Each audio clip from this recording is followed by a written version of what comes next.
Hi friends, this is Caitlin. Welcome back. Today we're going to be making a super cute little Halloween shop card with the newish Lawn Fawn Ta-Da Diorama shop add-on. So you can see I have a whole stack of products over here, but most of them are the different mouse sets and a couple Halloween sets, all from Lawn Fawn that I wanted to use to kind of fill in all of my shop. I feel like once this was done, I kind of wish that I had had a couple more little items, but in general, I didn't want it to be overcrowded and I wanted to make sure that the diorama shut correctly.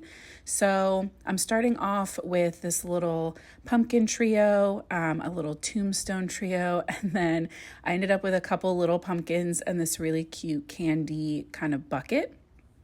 I'll have all of the different stamp sets that I use listed down in the description. It's just like too much to list out, like saying it. And they go pretty quick. So you could definitely swap this out for your favorite theme or holiday, right? I think like this little shop as a Christmas tree shop or like a Christmas shop would be so cute. I know Halloween is probably not everyone's favorite, but if you have been here with me for a while, you know that I love Halloween. Halloween has a special place in my heart. Really quickly, I wanted to call my shop a boutique. So I'm just going through with, I think these are the little Henry's ABCs. I'm not sure. Again, I'll have them listed down below for you. But I'm making my own kind of custom name for the top of the shop. Boutique. I just thought that was funny. So yeah, Twiddler's Nook, Amanda is amazing. Go find her on Instagram. I'll tag her down below as well. She has a really cute Etsy shop where she sells like different embellishments and then tools that you can use with your embellishments. Like I have these really cool 3D printed like embellishment trays. But she put together, it's called the Spooktacular Instagram Hop. So any month that has a 31st in it, from January through October, we're all posting like a Halloween themed card with some Twiddler's Nook products. So that was what I made this card for.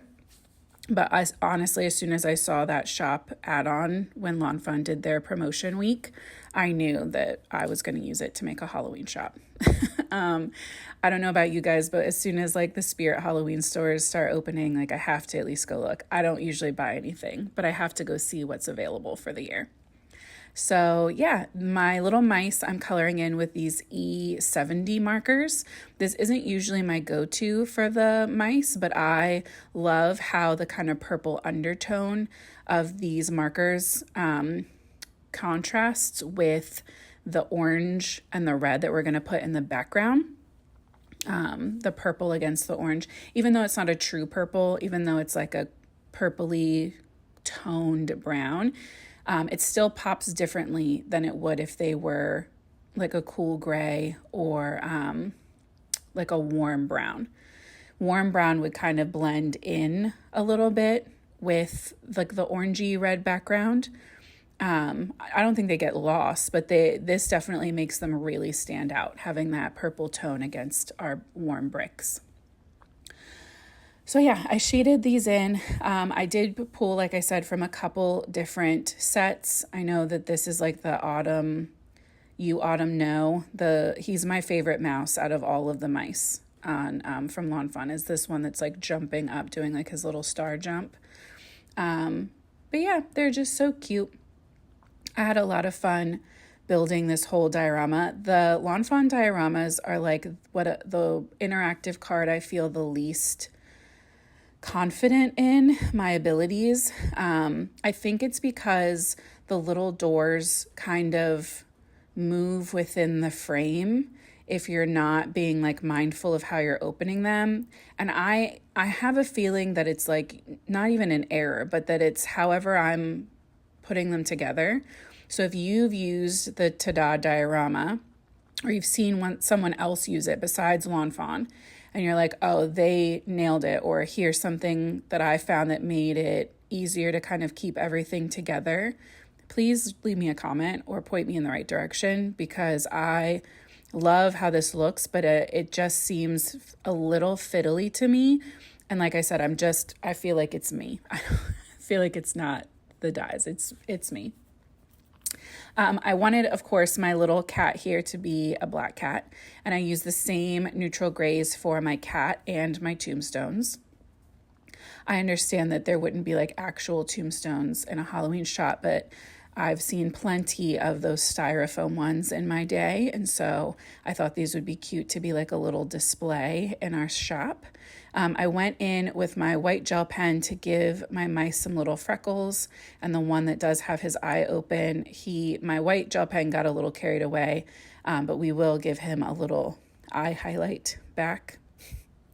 I went in with really simple kind of limey yellow greens for the leaves and the grass. I knew I was going to pull in some green in other places in the card. My kind of traditional go-to Halloween color scheme is the triadic orange, green, purple. I think it always looks really nice and just screams like Halloween, right? Some things might scream spooky, but if you're going for like true trick-or-treat American Halloween, in my book, it's the orange, green, purple.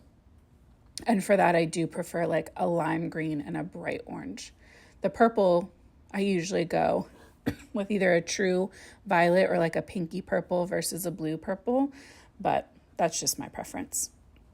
So once I had everything colored, I went in with my coordinating dies and cut all of my pieces out, and then it was time to start building my diorama. So as I've said, I would not call myself a specialist when it comes to this card. So I will tag Lawn Fawn's like how-to video just in case you need it.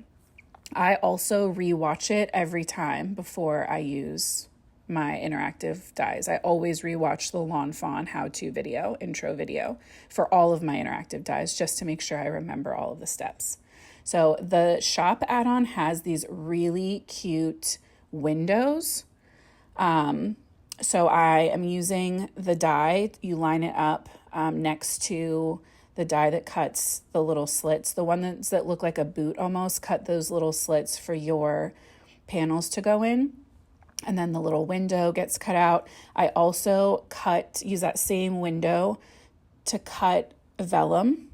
And those are going to be the inserts that go inside of my window. Super cute. And I wanted to create a brick facade for the front of my shop. So once I had the front piece all die cut, I went in with fired brick, and that was a little bright. So I also went in with aged mahogany, and I'm just using the brick stencil from Lawn Fawn to kind of splotch on color here and there. I was not worried about the aged mahogany being even. I kind of like that it looks a little worn. To me, it makes it look a little more realistic. And then those windows are getting added to the back of my little front sliding panels. I saw a lot of people online were adding the vellum or even acetate and then putting a little pattern paper behind it so that when your diorama is closed, you can't see the inside of the card. You kind of just see the pattern of whatever's on the back wall. But I really wanted you to be able to kind of see a blurred out version of what was inside. So I just left mine just vellum, and I think it turned out super cute. I also cut out the awning from that orange stripy paper that you can kind of see up towards the top. And I used purple polka dot cardstock or pattern paper for what are going to be my counters. Those inserts that the insert tab things that we're going to put in are going to be countertops. And my background is that really fun green kind of gingham. So again, pulling in my 3 colors. And the shop add-on also has this window frame. I thought that was so cute, or almost like a door frame. And this is the part where I feel like I'm doing something weird, or I don't know. These tabs go on the back of your, for me, storefront, right?